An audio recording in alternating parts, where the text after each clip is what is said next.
गांव में एक अंधी महिला अपनी दो बेटियों लता और राधिका के साथ एक छोटी सी झोपड़ी में रहती थी। जब लता और राधिका बहुत छोटी थीं, तभी उनके पिता का देहांत हो गया था। बहुत गरीबी में अंधी माँ अपनी बेटियों के साथ जीवन गुजार रही थी। अरे ओ महारानियों, इस साल का किराया तुम लोगों ने अभी तक नहीं दिया है। सिर्फ टाल मटोल से काम नहीं चलने वाला है। मैं पहले ही कह रहा हूँ, किराया समय पर देना जरूरी है। अगर समय पर नहीं दिया तो धक्के मार कर घर से बाहर निकाल दिए जाओगे। हम पर दया करो मालिक, 1 महीने का समय दे दो। इस 1 महीने में आपकी सारी देनदारी चुका देंगे। मैं 1 महीने का समय नहीं दे सकता। मैं किसी को इतना समय नहीं देता। ज्यादा से ज्यादा 15 दिन दे सकता हूँ। अगर इस समय के भीतर किराया नहीं मिला तो 150 बेंत की सजा दी जाएगी। तुम्हारा पति अब नहीं है तो ये सजा तुम्हें ही भुगतनी पड़ेगी।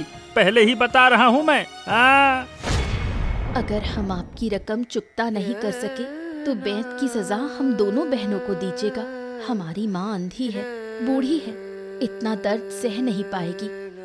हम किसी भी तरह आपकी रकम चुका देंगे। इस साल बहुत बारिश हुई, जो थोड़ी बहुत फसल हुई थी वो भी बर्बाद हो गई। हम खुद कई दिनों से सूखी रोटी और चिवड़ा खाकर दिन काट रहे हैं। इतनी बातें सुनने का मेरे पास वक्त नहीं है। तुम्हें 15 दिन का वक्त दिया। इस दौरान रकम चुका देना होगा। मैं इस गांव का जमींदार हूँ, जमींदार। मेरी बात टालोगे तो अंजाम बहुत बुरा होगा। अब हम आपकी बात याद रखेंगे। अगर तय समय में किराया नहीं दे पाए तो जो आप कहेंगे वही होगा। ठीक है, अब मैं जा रहा हूँ। फिर मुझे यहाँ आना न पड़े, ये बात ध्यान रखना।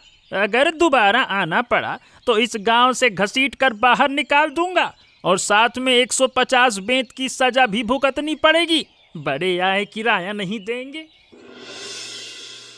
अंधी माँ अपनी दोनों बेटियों के साथ बहुत तकलीफ में जीती थी। गांव में उनसे ज्यादा बेसहारा कोई नहीं था। 2 वक्त की रोटी भी मुश्किल से नसीब होती थी। जमींदार का किराया कैसे चुकाएंगी, इस चिंता में अंधी माँ बीमार पड़ गई। चिंता में माँ बीमार हो गई है। एक तरफ जमींदार की रकम, दूसरी तरफ माँ की बीमारी। कैसे चुकाएंगे हम ये रकम? हे ऊपर वाले, कोई रास्ता तो दिखा। हमें बाहर निकलकर लोगों से काम मांगना होगा। अगर कोई काम नहीं मिला तो हम भूखे मर जाएंगे। जमींदार की रकम नहीं दी तो 150 बेंत पड़ेंगे। बेंत की मार तो सह लेंगे, लेकिन अगर घर से निकाल दिए गए तो कहाँ जाएंगे? हमें कुछ न कुछ करना ही होगा। हमारे अपने चाचा के पास बहुत कुछ है, लेकिन वो कभी हमारी मदद नहीं करेंगे। चाची तो कुत्तों को भी खाना खिलाती है, लेकिन हम जो कई दिन तक भूखे रहते हैं कुछ नहीं देती। हम एक काम कर सकते हैं, तरह तरह का खाना बनाकर बेच सकते हैं। देखना, अच्छी बिक्री होगी और हम जमींदार का किराया भी चुका पाएंगे। खाना बनाने के लिए तो बाजार से सामान खरीदना होगा। वो सब खरीदने के लिए पैसे कहाँ से लाएंगे? जो आसपास से मिलता है उसी से खाना बनाएंगे, जैसे केले का फूल, कच्चू का साग, कलमी साग। ये सब सादे चावल के साथ ये सब अच्छा लगेगा। अच्छा आइडिया है। हम सड़क के किनारे से शुरू कर सकते हैं, जहाँ लोगों की आवाजाही ज्यादा हो। वहीं पर चावल और सब्जी बनाकर बेचेंगे। देर नहीं कर सकते, कल से ही काम शुरू करना होगा। तू खाना बनाएगी और मैं बाकी सब संभाल लूंगी। मैं अभी नदी के किनारे से कलमी साग ले आती हूँ और मैं देखती हूँ कि तालाब के किनारे से कच्चू का साग मिल जाए तो ले आऊं। ठीक है, तो चलो अभी से काम शुरू कर देते हैं।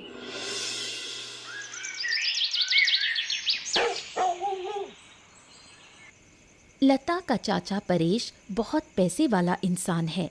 वो अपनी पत्नी हिमानी और इकलौते बेटे जय के साथ रहता है।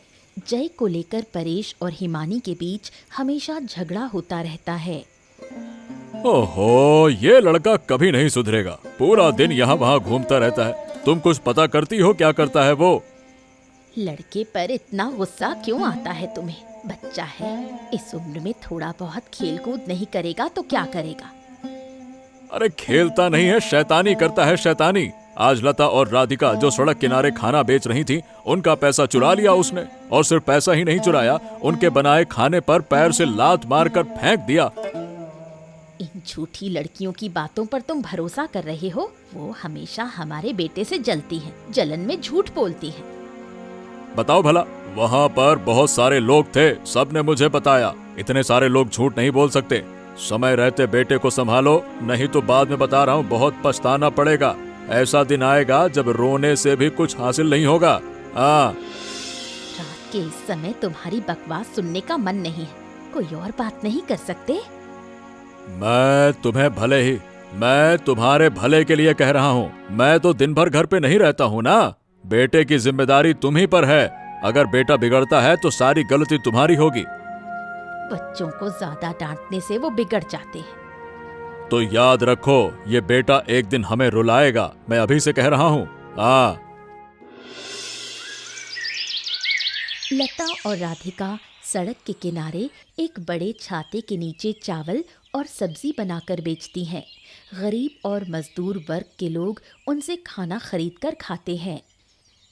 अरे भाई, खाना तो बड़ा अच्छा बना है। वाह, मजा आ गया। तुम्हारी वजह से हमारे जैसे गरीब लोग कम दाम में खाना खा पा रहे हैं। अरे पहले तो पूरा दिन काम करके रात को घर जाकर खाते थे, अब तो दोपहर में भी 2 निवाले मिल जाते हैं। बड़ा मजा आता है। हाँ, और नहीं तो क्या। पूरा दिन काम करके जो कमाते हैं उसका आधा जमींदार साहब को देना पड़ता है। उनके जुल्म दिन ब दिन बढ़ते जा रहे हैं। अरे मैं तो कहता हूँ कि हम सबको मिलकर विरोध करना होगा, नहीं तो वैसे तो हम लोग मर ही जाएंगे। राधिका देख, सब क्या कह रहे हैं। जमींदार के जुल्म से गरीब लोग और भी लाचार हो गए हैं। सबको मिलकर एकजुट होना होगा, नहीं तो जमींदार के खिलाफ आवाज उठाना मुश्किल हो जाएगा। इस साल का बकाया भी चुकाना है। जितना कमाया था सब कुछ जय चुरा कर ले गया। लड़का दिन ब दिन बिगड़ता जा रहा है। काकी माँ उसे बिल्कुल नहीं डांटती, हमारे पीछे पड़ी रहती हैं, लेकिन अपने बेटे को नहीं संभालती। सारा दिन बस हमारी बुराई करती रहती हैं। चल अब बातें करना छोड़, बहुत ग्राहक खड़े हैं, उनके लिए फिर से खाना बनाना होगा। बनाने के लिए तो कुछ है ही नहीं, जो था सब पक गया। तू एक काम कर, नाले के किनारे से कुछ कच्चू का साग ले आ, मैं चावल चढ़ा देती हूँ। ठीक है, यही करती हूँ। हमारे पास ज्यादा समय नहीं है, कुछ ही दिनों में जमींदार का बकाया चुकाना है। बकाया चुकाकर माँ का इलाज कराना है। माँ बीमार पड़ी है, माँ के सिवा हमारा कोई नहीं है, और ऊपर से काका वो जैसे है ही नहीं। क्या किया जा सकता है? इन सब बातों को सोचकर बहुत बुरा लगता है। चल छोड़, मैं जा रही हूँ साग लेने। गांव का जमींदार बहुत ही जालिम है। गांव वाले अगर उसकी इजाजत के बिना कुछ काम करें तो उन्हें कड़ी सजा मिलती है। वहीं जमींदार के सिपाही गांव में कौन क्या कर रहा है ये सब बताते हैं और जमींदार का पारा चढ़ा देते हैं। इस वक्त यहाँ क्यों आया है? क्या बताने आया है? जमींदार साहब, लता और राधिका सड़क के किनारे खाना बेच रही हैं। क्या उन्होंने आपकी इजाजत ली है जो सड़क घेर कर दुकान चला रही हैं? अरे उनकी इतनी हिम्मत! उन्हें कल सुबह ही मेरे दरबार में घसीट कर ले आओ। उन्हें कोड़े मारकर गांव से निकाल दूंगा। बड़ी आई अपनी मनमानी करने वाली। हाँ वही तो, उनका सिर मुड़वाकर गांव से निकालना चाहिए, तभी सही न्याय होगा। अच्छा सुनो, गांव में नजर रखो। अगर कोई भी मेरी इजाजत के बिना कुछ करता है तो उसको पकड़ कर ले आना। आपकी बात ही कानून है मालिक। आपके आदेश के बाहर कुछ भी नहीं होगा, चिंता मत कीजिए। लता के घर से उन्हें निकालने के बाद मैं वहां घोड़ों का फार्म बनाऊंगा। कैसे करना है इसकी सारी तैयारी तू करेगा, समझ गया? आप चिंता ना करें, बस हुक्म दीजिए, मैं वैसे ही काम करूंगा। लेकिन जमींदार साहब, क्या है कि मुझे कुछ पैसे चाहिए। मेरी बीवी को आज बकरे का मांस खाना है। अरे ये तो पहले क्यों नहीं बताया? ये ले, ये जितने हैं 1 साल के बकरे के मांस के लिए काफी हैं। जब भी जरूरत हो तो सीधे मुझसे कहना, ठीक है? हाँ, आगे से तुरंत बताऊंगा आपको। धन्यवाद, बहुत बहुत धन्यवाद। अच्छा हाँ, सुन सुन सुन सुन, एक और काम कर सकता है क्या? सुन, अब से अपनी बीवी को लेकर मेरे दरबार में रह सकता है क्या? इससे तुझे भी सहूलियत होगी, बता। आप बहुत मेहरबान हैं जमींदार साहब। ठीक है, मैं कल ही अपनी बीवी को लेकर आ जाऊंगा। और हाँ, एक और बात, उत्तरपाड़ा के विकास ने इस बार कम टैक्स दिया है। अरे अगर विकास पूरा टैक्स नहीं दे सका तो उसे 100 बेंत मारना, यही उसकी सजा होगी। और अगर उसके घर में कोई पालतू जानवर हो तो सब मेरे दरबार में ले आना। हाँ हाँ, ठीक है साहब, अब मैं चलता हूँ, तो धन्यवाद। हाँ हाँ, जा जा, बकरे का मांस बढ़िया से मजे से खाना, लेकिन हाँ, मेरी सारी बातें जरूर याद रखना। जा जा जा जा जा। अंधी माँ सोचते सोचते बीमार हो गई है। उधर जमींदार का टैक्स चुकाने का वक्त भी आ गया है। लता और राधिका बड़ी चिंता में है। पैसे से माँ का इलाज कराएं या जमींदार को टैक्स दें।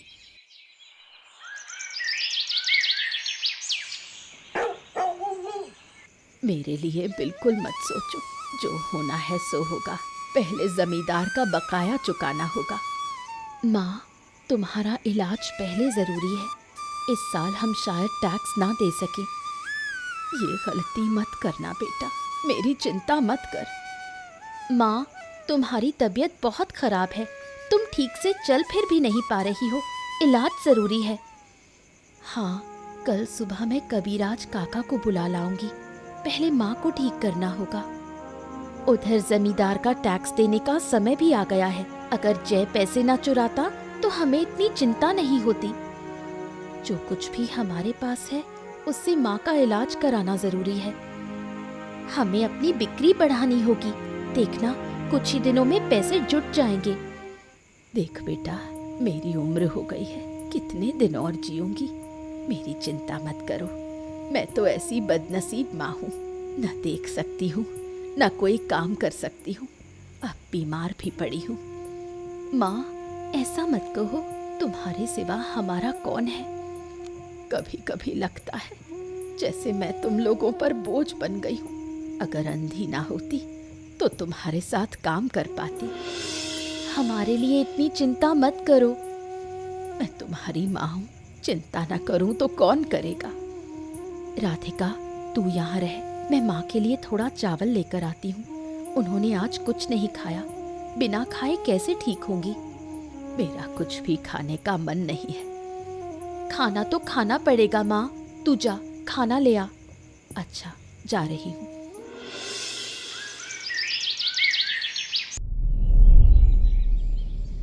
जमींदार का पहरेदार गांव की हर छोटी बड़ी बात जमींदार को बताता है। वो जमींदार को खुश करने के लिए ये सब करता है ताकि बदले में उसे इनाम मिले।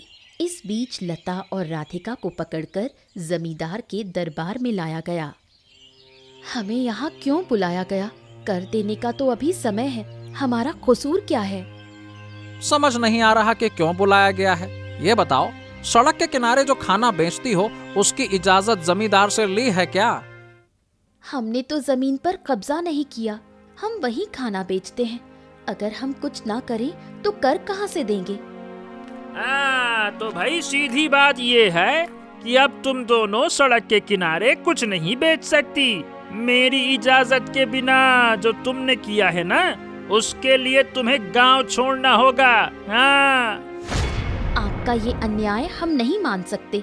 इतना जुल्म ऊपर वाला भी सहन नहीं करेगा। अरे तुम्हारी इतनी हिम्मत, मेरे सामने जवाब देती हो? ये पहरेदार, इन दोनों को लगा तो पिछवाड़े में 100 बेत लगा। मालिक, इनके बाल भी काट दूं क्या? अरे जो सही लगे वो कर, जो सही लगे सब काट दे। इनको गांव से निकाल दे ताकि सब जान जाए कि जमींदार की बात न मानने का अंजाम क्या होता है। जमींदार साहब, आप हमारे ऊपर इतना जुल्म नहीं कर सकते। गरीबों पर आपका अत्याचार दिन ब दिन बढ़ता जा रहा है। अगर एक भी बेंत हमारे शरीर पर पड़ा तो आपकी हालत बहुत बुरी होगी। अब और चुप नहीं रहेंगे। अरे तुम्हारी हिम्मत देखकर तो मैं दंग रह गया। आज तक किसी ने भी जमींदार के सामने इस तरह से बात नहीं की। पागल हो गई हो क्या? अरे इनकी अंधी माँ को भी पकड़ ला, पकड़ के इधर तो ला। इनके सामने ही उसकी मौत की सजा होगी। बड़ी आई। नमस्ते जमींदार साहब, क्या मैं अंदर आ सकता हूँ? अरे आओ आओ भाई, तुम्हारी ही कमी थी। कहना क्या चाहते हो? और सुनो, इनकी तरफदारी न करना, इनको छोड़ने के लिए ना कहना। नहीं नहीं नहीं, मैं इनका कर चुकाने आया हूँ। ये लीजिए पूरा हिसाब है, देखिए। दिखाओ जमींदार साहब, ये तो सच में कर लेकर आया है। ये बात है। अब देखिए, इस बार इन्हें माफ कर दीजिए। अगर आगे कोई गलती हुई तो सजा दे देना। हाँ ठीक है ठीक है, इस बार इनको माफ कर रहा हूँ, लेकिन फिर भी 100 बेंत की सजा तो मिलेगी। ए पहरेदार, इंतजाम तो कर रहे 100 बेंत का। हाँ हाँ, अभी करता हूँ। माँ, जानती हो लता दीदी और राधिका दीदी को जमींदार ने 100 बेत मारे हैं। वो ठीक से उठ भी नहीं पा रही हैं। सच? मुझे तो कुछ नहीं पता था। ये कब हुआ? 2 दिन पहले। कल पापा लता दीदी के घर गए थे। मैं भी उनके पीछे पीछे गया और सब कुछ सुन लिया मैंने। तेरे पापा उनके घर गए थे? क्यों गए थे, पता है? पापा उनके लिए खाना लेकर गए थे। मैंने खुद देखा। मौका मिलता तो खाना फेंक देता, लेकिन पापा के कारण नहीं कर सका। पापा काफी देर तक वहाँ थे। क्या? ये क्या सुना मैंने? अब तेरे पापा को छोड़ूंगी नहीं। घर आने दे। इतनी हिम्मत? अभी तक घर भी नहीं लौटे। कहीं फिर से उनके घर तो नहीं गए? अब से अगर पापा फिर वहाँ जाएंगे तो मैं तुम्हें जरूर बताऊंगा। क्या मैं जाकर देखाऊं? नहीं, इतनी रात को मत जा। तो तुम चलो ना माँ। ठीक है, चलो देखते हैं तुम्हारे पापा कहाँ हैं। चलो माँ।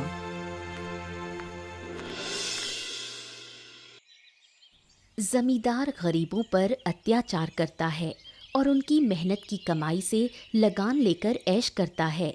उधर उसका पहरेदार उसके बहुत करीब है। जमींदार कभी कभी मनोरंजन के लिए पहरेदार से मजेदार कहानियां सुनाने को कहता है। अरे रे, क्या कहूँ मैं। ए पहरेदार, आज मेरा मूड बहुत खराब है। तू मेरा मूड ठीक कर दे। अगर तू मेरा मूड ठीक कर सका ना, तो मैं तुझे एक सोने का सिक्का दूंगा। क्या कहूँ मैं। अब मैं कैसे आपका मूड ठीक करूं? अगर आपकी पसंद का, हाँ, अगर आपकी पसंद का खाना बनवाया जाए तो शायद मूड अच्छा हो जाए। अरे नहीं नहीं नहीं नहीं, खाना खाकर मेरा मूड अच्छा नहीं होगा। तो फिर एक मजेदार कहानी सुनाता हूँ। सुना, देखूं मूड ठीक होता है या नहीं। सुना। अब हाँ ठीक है। अब मेरी बात यह है कि मेरी एक मौसी थी। एक दिन वो दांत के डॉक्टर के पास में गई थी। अच्छा, फिर क्या हुआ? डॉक्टर से बोली, मौसी आप दांत निकाल सकते हैं? डॉक्टर बोला, मैं तो दांतों का डॉक्टर हूँ, जरूर निकाल सकता हूँ। आप तो ये बताइए कि कौन सा दांत निकालना है। अरे इस कहानी से तो मेरा मूड बिल्कुल ठीक नहीं हुआ। उल्टा लग रहा है कि तेरे दांत तोड़ दूं। अरे अरे अरे मालिक, आखिर तक तो सुनिए। अच्छा, बोल बोल बोल। हाँ, तो तब मेरी मौसी बोलती हैं कि देखिए डॉक्टर साहब, दांत निकालना है तो आपको मेरे घर चलना होगा। डॉक्टर ने बोला, क्यों, घर क्यों जाना होगा? तो मौसी बोलती हैं, आज सुबह तालाब में नहाते समय मेरा हिलता हुआ दांत तालाब में गिर गया। अब वही दांत आपको तालाब से निकालना होगा। अरे अरे क्या कहूँ तेरी मौसी को मैं। सच में तूने हंसा ही दिया। चल, अब तू एक और कहानी सुना। बड़ी मजेदार कहानी सुनाता है, सुना। अब तो मेरे दिमाग में कोई और कहानी नहीं आ रही है। जब आएगी तब सुना दूंगा। चल, खैर कोई बात नहीं। आज के लिए तो मूड अच्छा हो गया। ये ले तेरे सोने का सिक्का ले। नदी से दांत निकालना है। लता और राधिका अब स्वस्थ हो रही हैं, लेकिन उनकी माँ अभी भी बीमार हैं। लता के काका कभी कभी आकर उन्हें खाना दे जाते हैं। ये सब वो हिमानी को बताए बिना करते हैं। अब थोड़ा अच्छा लग रहा है, लेकिन पीठ में अभी भी सूजन है। 100 बेंत की मार क्या इतनी आसानी से सहन होती है? तेरी क्या हालत है? मेरी पीठ में भी सूजन और दर्द है, लेकिन पहले से बेहतर हूँ। हम तो अब ठीक हो रहे हैं, पर माँ तो अब भी बिस्तर से उठ नहीं पा रही। हाँ रे, माँ चल फिर भी नहीं सकती। क्या होगा, कुछ समझ नहीं आता। उस शैतान जमींदार की वजह से आज हमारी ये हालत है। अब कुछ करना ही होगा। गांव के सारे गरीब और मजदूर लोगों को अब एक होना होगा। जरूरत पड़ी तो जमींदार की अदालत में आग लगा देंगे। हम फिर से सड़क के किनारे खाना बनाना शुरू करेंगे। अब देखें कौन रोकता है। काका भी तो हमारे साथ हैं। काका जिस तरह से हमारे साथ खड़े हैं, ये हमने कभी सोचा भी नहीं था। उन्हीं की वजह से हम दोनों इतनी जल्दी ठीक हो रहे हैं। काका रोज हमारे लिए खाना लेकर आते हैं। ये सब कुछ काकी को नहीं पता। अगर पता चल जाए तो काका की शामत आ जाएगी। काकी को कब समझ आएगी पता नहीं। हमारा जय भी काकी जैसा ही हो गया है। उसके लिए बुरा लगता है। किसी दिन जरूर मुश्किल में फंसेगा। अगर काकी उसे डांटती तो शायद सुधर जाता।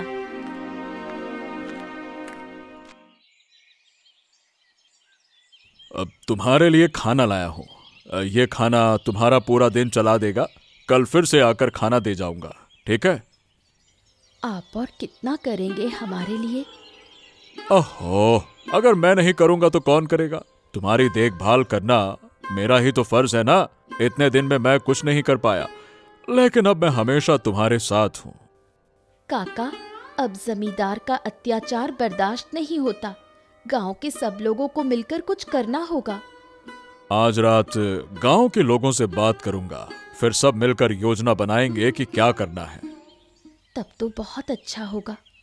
चलो, अब मैं चलता हूँ। इस बारे में तुम दोनों से कल बात करूंगा।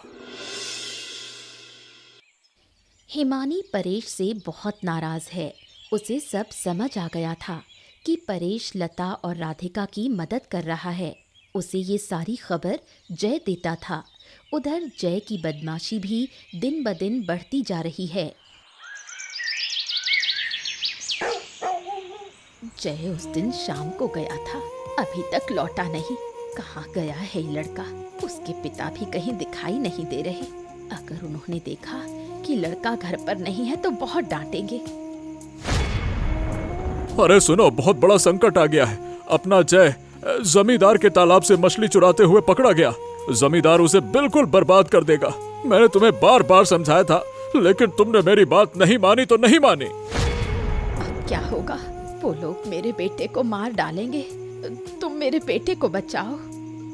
अरे उस अत्याचारी जमींदार के हाथ जो पड़ता है, उसकी जिंदगी तबाह हो जाती है। अगर तूने बेटे को ठीक से पाला होता ना, तो आज ये दिन देखना ना होता। मुझसे गलती हो गई। अब से मैं बेटे को सख्ती से रखूंगी।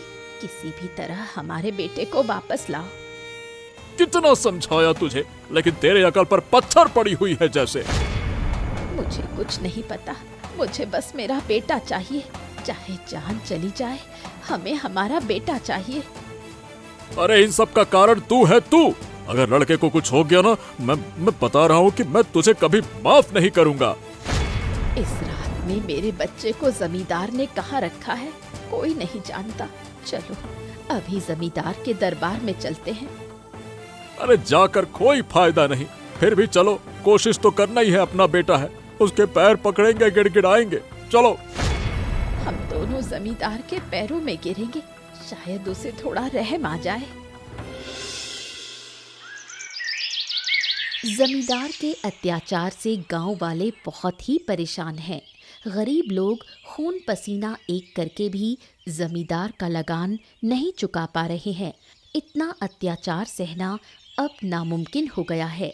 इसलिए गांव के गरीब लोग अब एक हो चुके हैं। क्या आप सब जमींदार के खिलाफ आवाज उठाना चाहते हैं? अगर हम सब एक साथ खड़े हों तो हम जरूर सफल होंगे।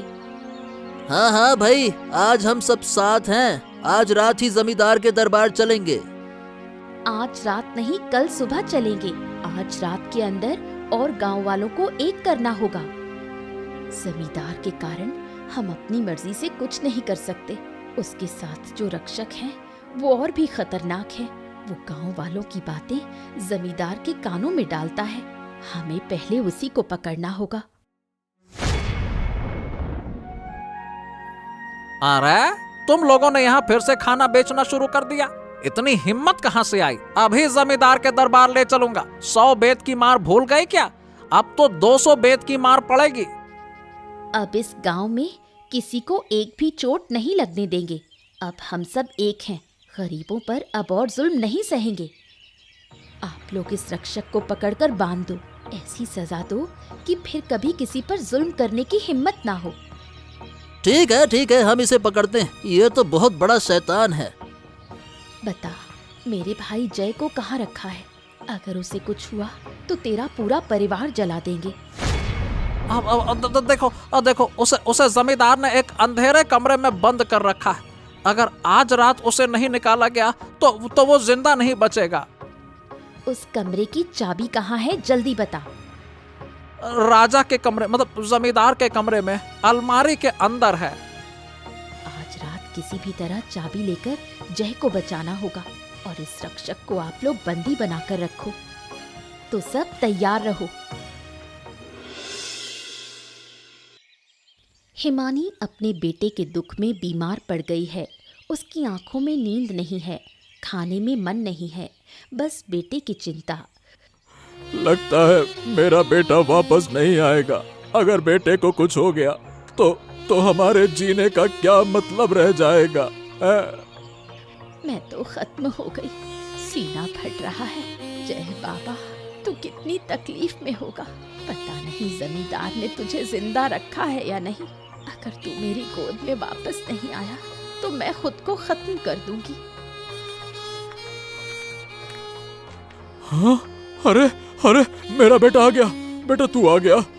जमींदार ने तुझे कोई तकलीफ तो नहीं दी? बेटा तू ठीक है ना? माँ, लता दीदी और राधिका दीदी ने मुझे बचा लिया। अगर वो आज रात मुझे नहीं निकालती तो शायद मैं कभी लौट कर नहीं आ पाता।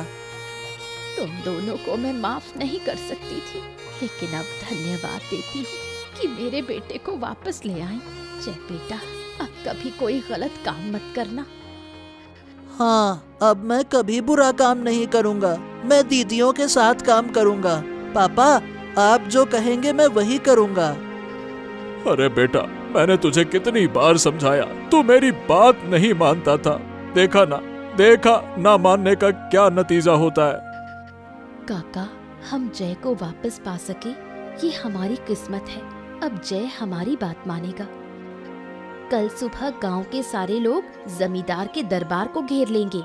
काका, आप भी हमारे साथ चलिए। जरूर चलूंगा।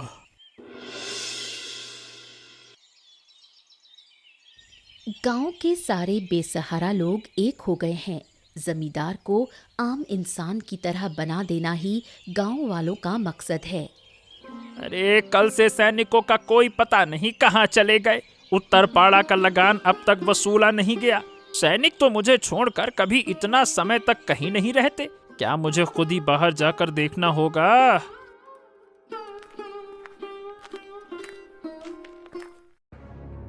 सैनिकों को हमने कैद कर लिया है। अब आपको भी बंदी बनाएंगे। क्या? अरे तुम लोगों की इतनी हिम्मत, कोई है क्या? अरे इन सबको पकड़ो। अगर कोई हमारी तरफ एक कदम भी बढ़ाएगा तो यही दरबार में आग लगा देंगे। पूरा दरबार जलकर राख हो जाएगा और जो भी यहाँ है वो भी राख बन जाएगा। पूरा गांव एक। अब और अन्याय और अत्याचार नहीं चलेगा। अगर फिर किसी के साथ जुल्म हुआ तो हम सब एक साथ मिलकर उसका सामना करेंगे। अरे आखिरकार तुम लोग चाहते क्या हो? हम अपने मन से काम करेंगे और खाएंगे। लगान की रकम कम करनी होगी। अगर कोई लगान नहीं दे सकता तो उससे जबरदस्ती नहीं लिया जाएगा। लेकिन अगर कोई अपराध करेगा तो उसे सजा दी जाएगी। अगर आप हमारी ये शर्तें नहीं मानेंगे तो हम अभी दरबार में आग लगा देंगे। मैं ठीक है, मैं तुम्हारी सारी शर्तें मानता हूँ। मैं कभी किसी बेसहारा इंसान पर जुल्म नहीं करूँगा। हाँ। उसके बाद से जमींदार ने गांव के किसी भी इंसान पर कभी कोई अत्याचार नहीं किया। सिपाही भी अब बहुत अच्छे हो गए हैं। गांव का हर एक इंसान बहुत सुख और शांति से रहने लगा। मुझे तुम दोनों पर बहुत गर्व है। जिसके घर में तुम जैसी बेटियां होती हैं, उन्हें कोई दुख नहीं होता। अगर हम विरोध ना करते तो जमींदार का जुल्म ऐसे ही चलता रहता। और अगर फिर कभी कोई अन्याय हुआ और हमें फिर से मिलकर उसका सामना करना होगा। अन्याय को कभी बढ़ावा नहीं देना चाहिए, बिल्कुल नहीं। हमारा कारोबार तो अच्छा चल रहा है। पैसे जमा करके एक छोटी सी दुकान खोलनी होगी। तूफान और बारिश में सड़क किनारे बैठकर बेचने में बहुत दिक्कत होती है। हाँ, मैं भी यही सोच रही थी। दुकान होगी तो ग्राहक भी ज्यादा आएंगे। इतनी रात को तुम लोग? हम तुम्हारे लिए एक छोटा होटल खोलेंगे। देखना, एक दिन बहुत बड़ी कारोबारी बनोगी। अब से मैं भी तुम्हारे साथ कभी कभी काम करूंगी। तो फिर तो बहुत अच्छा होगा। मिलजुल कर काम करने से कोई रुकावट नहीं आती। एकदम सही कहा। उसके बाद अंधी माँ अपनी दोनों बेटियों के साथ सुख शांति से जीवन बिताने लगी। ऐसी ही मजेदार कहानियाँ देखने के लिए हमारे चैनल को सब्सक्राइब करना मत भूलिए।